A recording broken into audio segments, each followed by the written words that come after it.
Hello everyone. Today's case is a little different because it involves the disappearance of an entire family after a seemingly kind stranger offered a helping hand. But instead, a kind gesture from a stranger would turn into a nightmare that would last decades.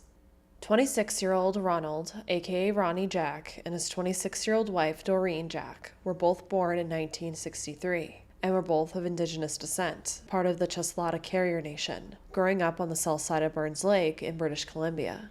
Now, I didn't end up finding much information on Ronnie's upbringing, but Doreen's childhood was pretty tragic. Doreen and her two younger siblings, Marlene and Laureen, were said to be abandoned by their mother Katie at a very young age, and so they were left to be raised by their alcoholic father, Charlie, who would often beat them and leave them to go party for long periods of time. There were extremely horrific stories about their upbringing with their father. Everything from their father coming home drunk and shooting at the children to then forcing them to sleep outside in the cold until he felt like they deserved to come back in. But it would somehow be even worse than that, because while their father was off partying, unknown men would come into their home around 1 a.m. and they would essay Doreen, who refused to let these men abuse her younger sisters because she was older than them, so she basically took on the burden.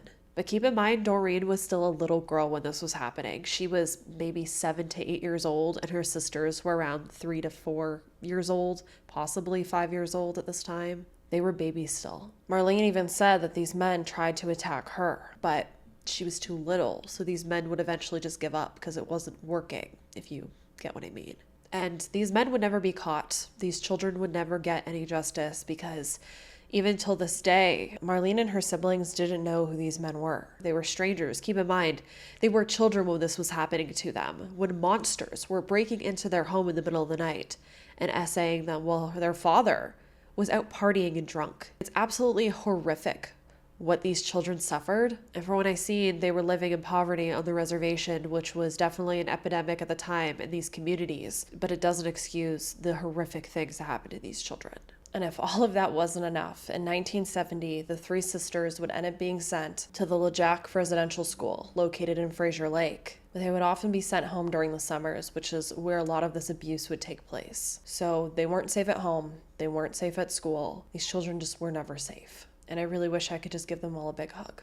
The residential school would eventually close in 1976, and Doreen was about 13 years old at this time. So she was sent to attend a live-in Catholic high school called Prince George College, and her sisters were sent to a group home. But it's at this school where Doreen would meet her future husband, Ronald. Around the age of 16 is when Doreen would move in and start living with Ronnie's family. But tragically, around this time when she was around 17, she ended up being essayed by a fellow student, which resulted in a pregnancy. And when Doreen tried to call out the person that essayed her, she was beat up for it. But eventually she would give birth to her first son, who she'd name Russell. Eventually, Doreen, her son, and her sister Marlene ended up trying to locate their mother, and they would end up succeeding, actually. They hadn't known their mother since they were little girls, and it was something they just really wanted. They wanted to know their mother. I'm sure that Doreen wanted her mother to meet her grandson. However, when they showed up to their mother's door, she would end up basically turning them away, telling them that she got rid of them a long time ago and she didn't want anything to do with them anymore, even going as far to call her own two daughters bitches. So Doreen was over it at this point, so she took Russell and she ended up hitchhiking all the way back to Burns Lake. Marlene would end up staying in the area for around 5 months, but then would eventually end up on Vancouver's east side,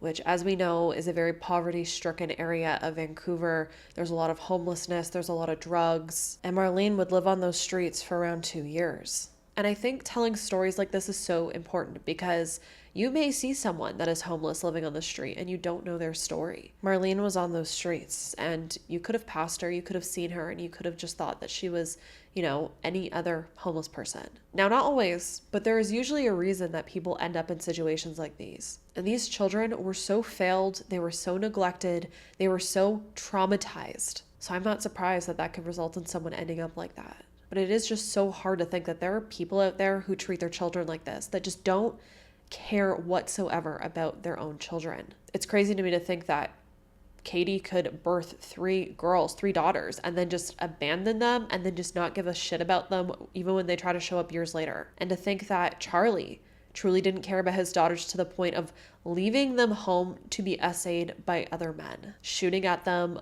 leaving them outside in the colds to sleep. It's just horrific abuse all around. So Ronnie and Maureen ended up living with his parents in South Bank. According to Ronnie's mother, Mabel, the couple had a really good relationship, and Ronnie even treated Russell as if it was his own son.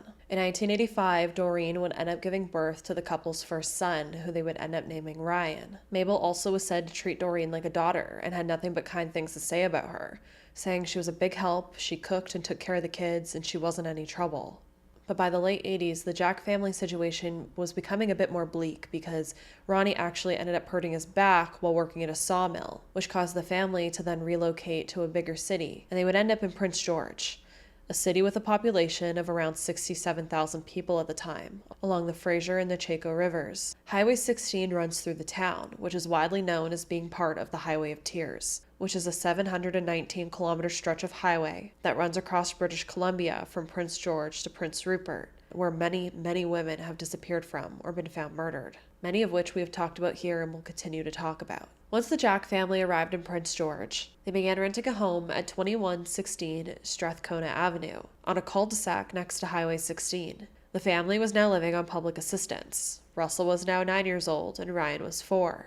And their situation wasn't the greatest. Ronnie would end up telling his mother Mabel that he was in debt to someone for an undisclosed amount of money. And they were so hard on money that Doreen had to resort to stealing cough medicine when the children were sick. And of course, this just added more stress to the relationship as Doreen began to drink very heavily. And then witnesses would begin to report seeing Ronnie strike Doreen on multiple occasions. On Tuesday, August 1st of 1989, which was only about a year since the family relocated to Prince George, Ronnie would visit the First Leader Pub, located at 1744 Strathcona Avenue in Tamarack Street, which was only a 5-minute walk from his home. While at the bar, Ronnie was drinking, and he would end up venting his current situation to a gentleman who was at the bar there. And this man would end up offering a job to Ronnie. But even better, he actually had a job for him as well as his wife Doreen, which was work at a logging camp or ranch that was located near the Kluklals Lake area, which was around 40 kilometers west of Prince George near Vanderhoof, which would only be less than an hour's drive.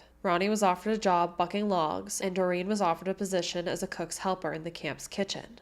And to make the deal even sweeter, the camp actually ended up having a daycare so that the family could bring their 2 children along, and they'd have a place to stay while their parents worked. This man was so generous, he also offered to drive them to the camp because the Jacks actually didn't have a car at that point, and he offered to drive them there that evening. So easy to say that Ronnie left the bar that evening in a very optimistic mood, walking the 4 blocks home to let his family know about this great opportunity that they were just offered. At 11:16 p.m., Ronnie ended up calling his brother to let him know about this camp job opportunity that he got. Just after 1 a.m., which was now August 2nd, he called his parents and let his mother know that he was going to be gone along with Doreen and the kids on a 10-day trip to work at this campsite. But he promised her that they'd be home for the kids to start school. Mabel saying that he said, and I quote, "Mom, if I don't come back, look for me at the house," end quote. Which is a pretty ominous statement because it kind of makes you wonder if Ronnie had a bad feeling about all of this. But if he did,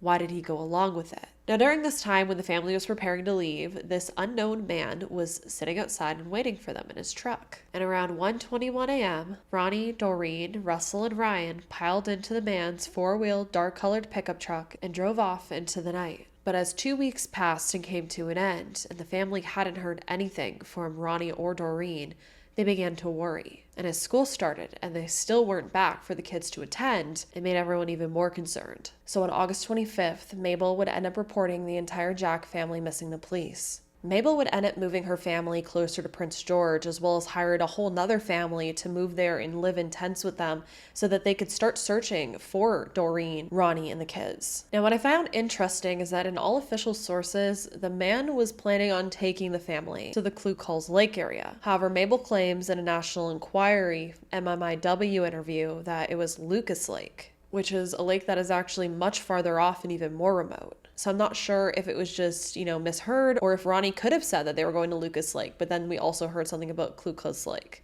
But either way, it seems like this stranger was taking this family to a very remote area.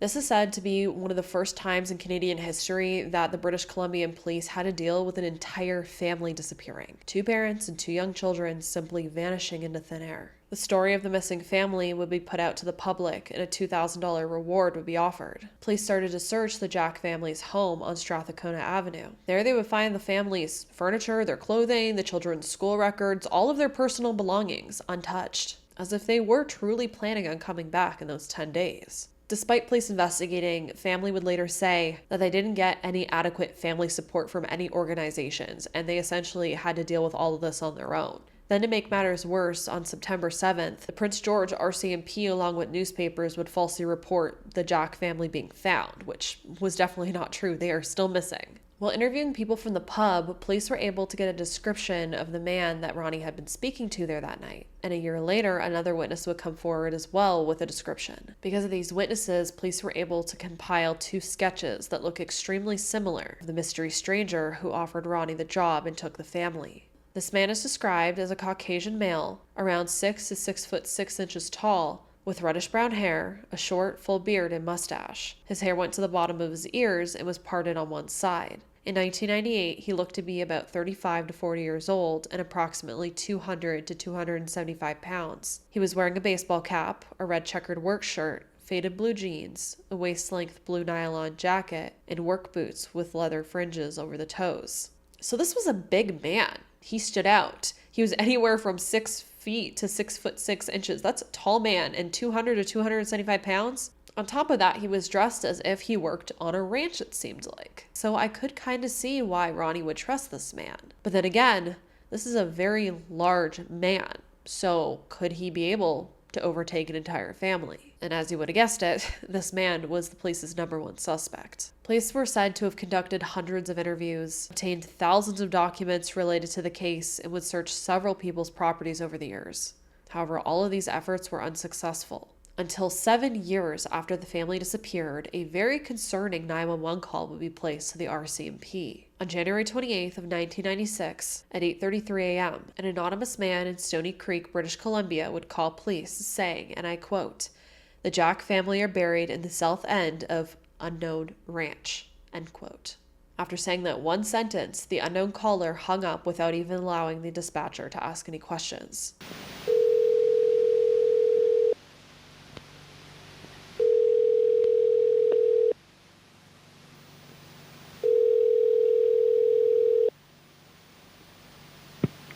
RCMP.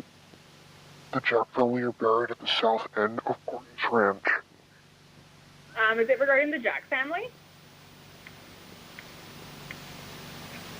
Now, as you can hear in the recording, the man's voice is very muffled. It kind of sounds as if he's using like a voice changer app. But again, this was the 90s. Did anything like that exist back then?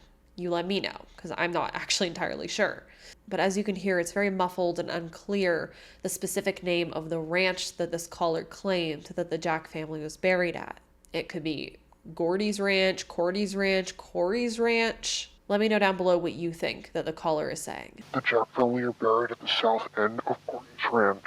But in efforts to try to get this anonymous tipster to call back again, police would threaten to release the call, and the caller never called back, of course. So police would end up releasing the call, which is how we have it. I'm actually so glad that they released it because, as we know, Canadian police don't like to release a lot of stuff, especially like that. And I think it's very important to hear this recording, share it out there, because someone out there might recognize this voice. In March of that year, the voice recording ended up being analyzed at the University of British Columbia. Police were also able to trace the call to a home in Vanderhoof and learned that a party had actually taken place during the time frame of the phone call. Police were also able to locate about 6 to 9 of the partygoers. However, they were never able to identify that caller, and they weren't able to find all of the people that attended that party. But there are still a lot of questions regarding this phone call, whether the anonymous caller ended up using that party as kind of a cover and then they fled after making the phone call because they knew a lot of people were going to be there, and so they would make it harder for police if they were able to trace the call. Was this call placed from an area of interest? If the Jack family was murdered, were they buried somewhere near where that phone call was placed? And if this was a party, maybe the caller was at the party and maybe they got a little too intoxicated, or maybe they knew the person that took the Jack family and they ended up getting too intoxicated and they felt guilty and they decided that they needed to make the call. You know, alcohol can loosen up lips sometimes. But then another thing I find very interesting is this call was placed just after 8 a.m.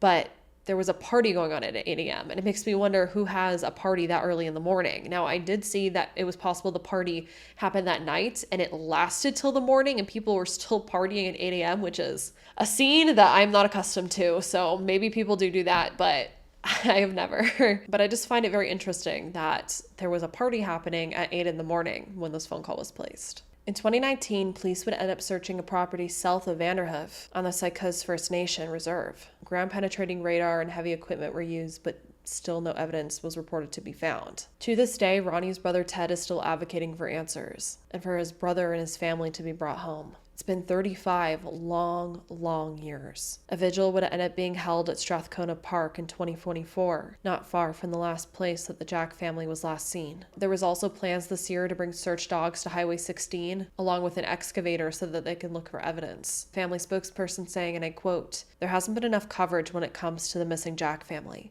and I think that needs to change. We all need to work together as a collective to help bring the family home so that they have closure."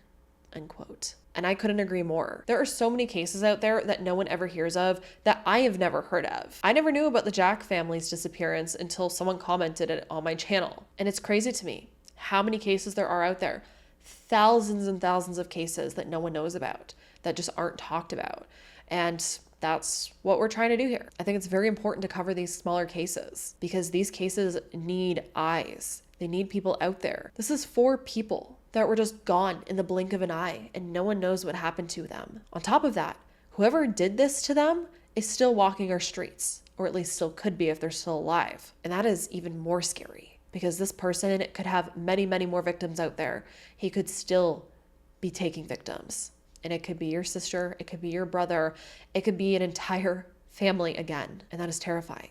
Marlene, who was only 23 years old when her sister disappeared, has also been a huge advocate for the family. As I said, she also testified and told her truth and her family's story at that MMIW hearing in Smithers. Marlene saying, and I quote, "I love my sister with all my heart. I miss her. I'm not giving up. I'm not stopping and I'm not going away. I'm going to be here. If anyone has any information, I'm here.